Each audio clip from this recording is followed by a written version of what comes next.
What up, what up, what up, what up? It's me, L Teddy 27. What's good? It's night right about the hood. Oh, dear God. I'm already eating and drinking. Look a damn mess. Just a damn mess. No means no, and yes means no.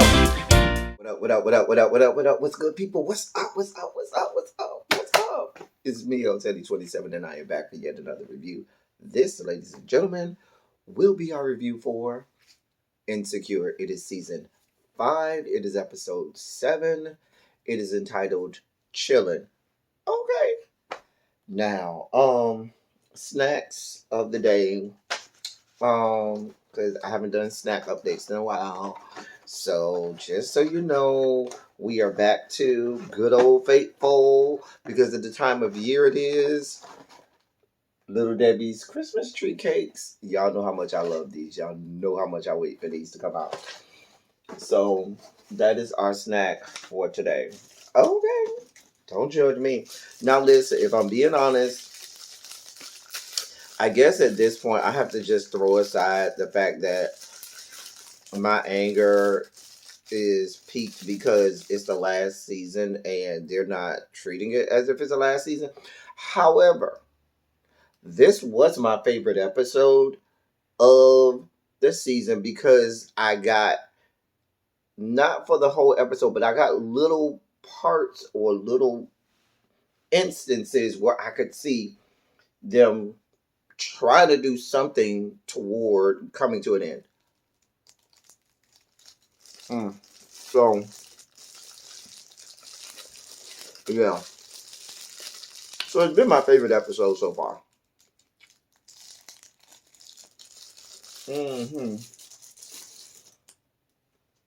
So let's talk about it. Oh, I'm talking to y'all with my mouth full. So we start off, the ladies are having ladies' night. Massages, dinner, blunts, games, alcohol, all of that. And I think most adults, you got that group. Shout out to my 4. Y'all know who y'all are.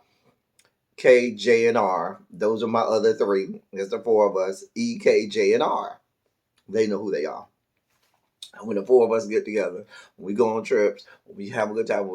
We can read each other down, get drunk, get high, all of that good stuff. Have, frivolous amounts of, adult coitus and all of that stuff. Not with each other, but I'm saying with just randoms.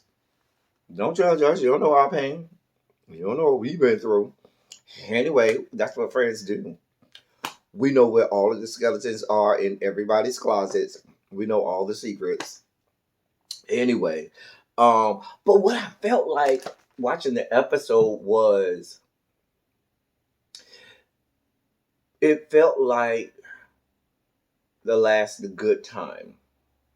And not the last good moment that we're going to see, but this was that last, okay, we giving y'all the episode with just the girls. Y'all ain't going to get this no more. This is the last one, the last hoorah where it's just the girls. And so I felt like that's what this was. This was trying to wrap that all up and get all of that tied in those loose ends. There were a lot of references to exes in this where I thought that was lazy. There was gratuitous, just, I guess we'll just throw this in there to appease the fans or whatever. We'll get there.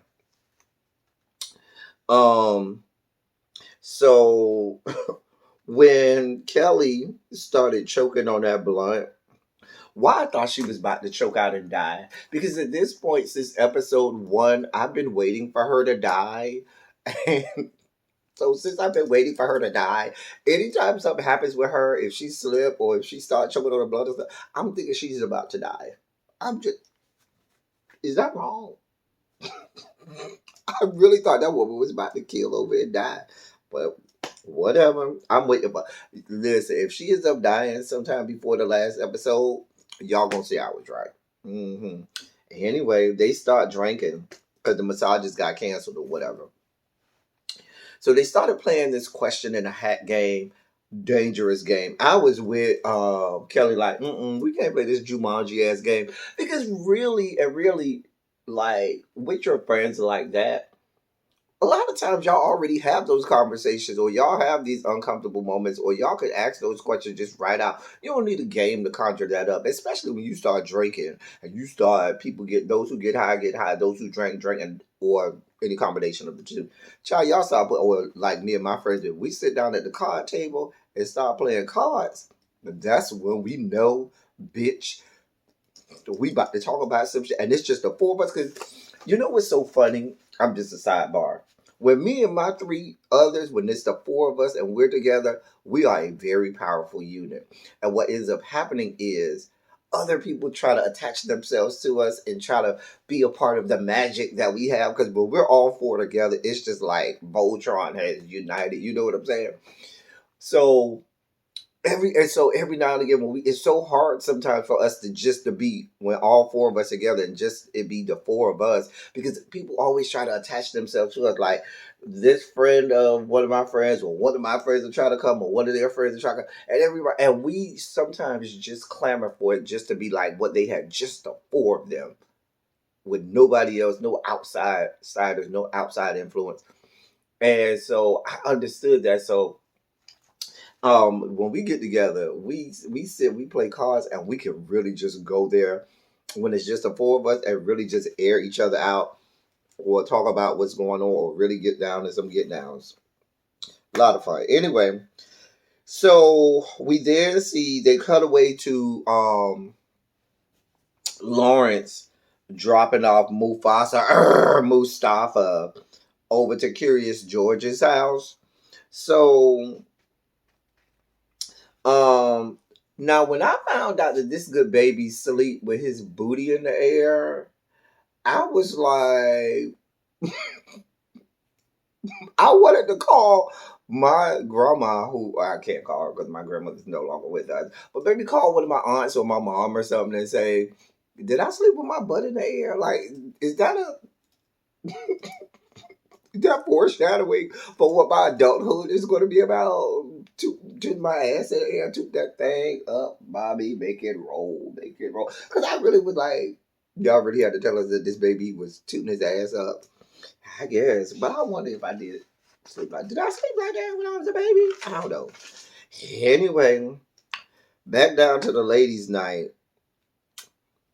They playing the question in the air. Not questions in the air, dear God. The questions in the hat game. They mentioned Issa because they talked about the last person you. The question was the last person you had sex with. Would you want to spend the rest of your life with them? And so Issa told them about the argument that her and Nathan had, and her pressure Nathan to say I love you, and then her inconsistencies came up. And they were like, "Yes, bitch. Hey, whore. Excuse me. Yes." Is water wet? Yes, water is wet. Is Issa inconsistent? Absolutely, Issa is inconsistent. Now, listen, this question during the game racked my nerves. I'm just going to tell you now. If you tell me that you put milk in your bowl before you put the cereal, we cannot be friends. You can go ahead and unsubscribe from me now. We can get in the comment section and we can windmill in the comment section. But I cannot trust people or be friends with people who tell me that they put milk in their bowl before the goddamn cereal. And then I think one of them said put it in there at the same time. How do you do that? You gauge the amount of milk you put in based on the amount of cereal that you want. Let's just be clear. Like, who does that? Who's putting milk in and then say, okay, I'm going to put the cereal in it? There's a process here, people. You put the cereal in, you put a couple ice cubes inside the cereal, then you pour the milk in. What are we talking about? What we, by no stretch of the imagination, is doing is putting milk in a bowl before the cereal. That's just stupid. We just can't be friends. Anyway, Molly got a call from Work Bay Torian. Listen, every Torian I know, and I know a few Torians, I know about 6. Every Torian I know, I ain't never had sex with them, but everybody who I know that done had sex with a male, woman, and non-binary always say they got bomb-ass dick and bomb-ass sex. Like they say their sex will send you into another space-time continuum. But on the back end, every single one of them, from what I hear, is toxic as fuck and somebody who will fuck up your whole life. Like, for real. Like, all of them say, yeah, you gonna have the best sex of your life, but then he gonna fuck up your life. Like, your whole life gonna be in shambles after he's done fucking you up. Yeah, pretty much. Just toxic as fuck. Anyway, Molly admits that she wants to pursue him or whatnot. I mean, we already knew that. Back down to Conch Shell's house. Lawrence went and helped her put together this shelf or whatnot. And they get to the point where he's feeding the Lion King. And when they're feeding Lion King, you had that good dad thing and quality going with Lawrence. Listen, there is nothing sexier than a cute ass man taking care of his child. That just makes him go up on the cute and sexy factor. Like, when you like at the grocery store or at the mall, and you see a dad with their child, and ain't no woman, it's just the dad and the child. The girlfriend ain't there, the baby mama ain't there, the wife ain't there. It's just a dad taking care of his child. I don't care how ugly he look. I don't care how horrible he look. I don't care if he looks like my left testicle with a hat on and a shirt. Baby, him taking care of that child and being a good father, a good daddy makes him so sexy. I don't know. Y'all let me know if y'all think the same thing, honey. Anyway, I'm just saying. And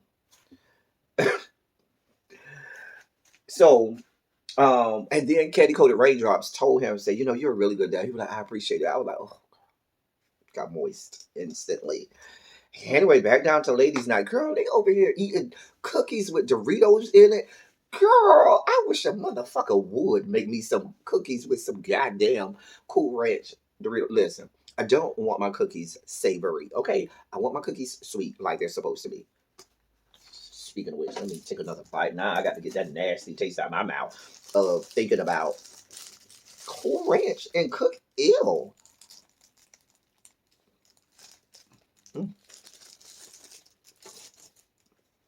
Bad idea.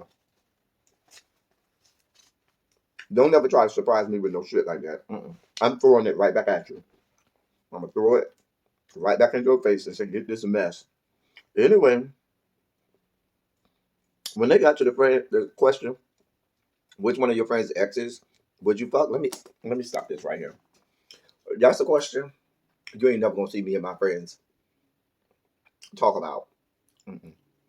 It's already a spoken rule. Spoken, unspoken, and everything in between. If they my ex, bitch, you can't have no parts of it. Get over it. I don't care how fine they are. I don't care how great they look. I don't care how much dick they got. I don't care how much they come on to you.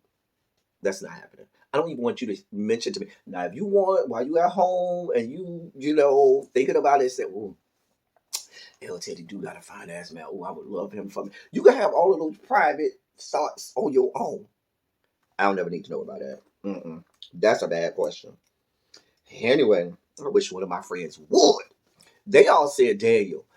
I probably would say Daniel, but for me, on the scale of the men that Issa has had that I would want, it would be Lawrence. And I'm going just sheerly based off of the energy that they give me,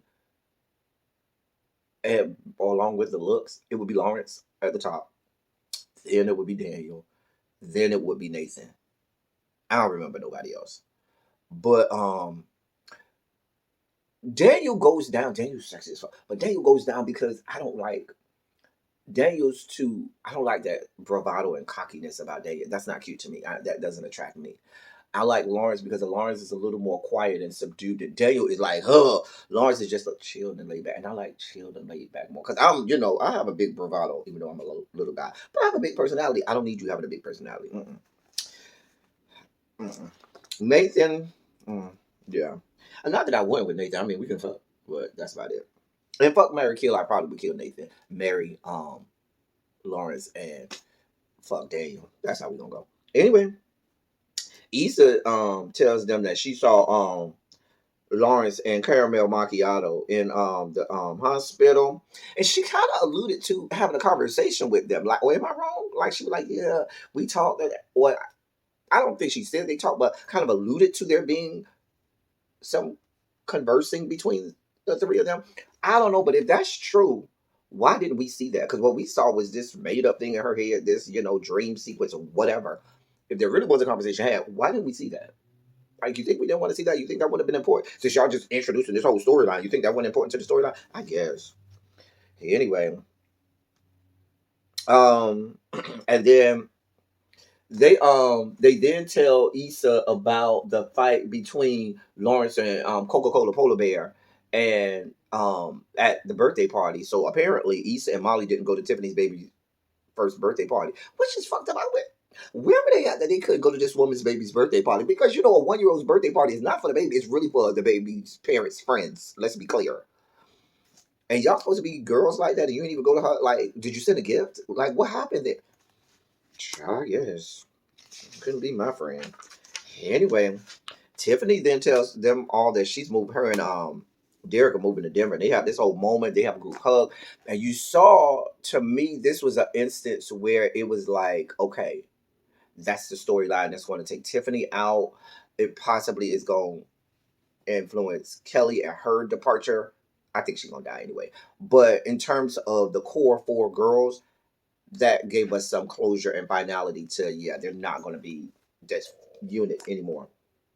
So after that, we go back to Carotid Artery's house. And so the baby is asleep. Lion King is asleep, and they start having this conversation, and it's real intimate and real lovey-dovey and everything. And I'm like, Lawrence, bruh, like, his propensity for these retreads that he keeps trying to do, be it Issa, be it Card Catalog, whoever, like, bro, that shit, you need to find you somebody that wants you, that can just be for you, because these retreads, that's not cute, Lawrence. That's not cute at all. Mm-mm. Anyway, back down to ladies' night. So they working on this text that they trying to send to Torian. That's work bait for Molly.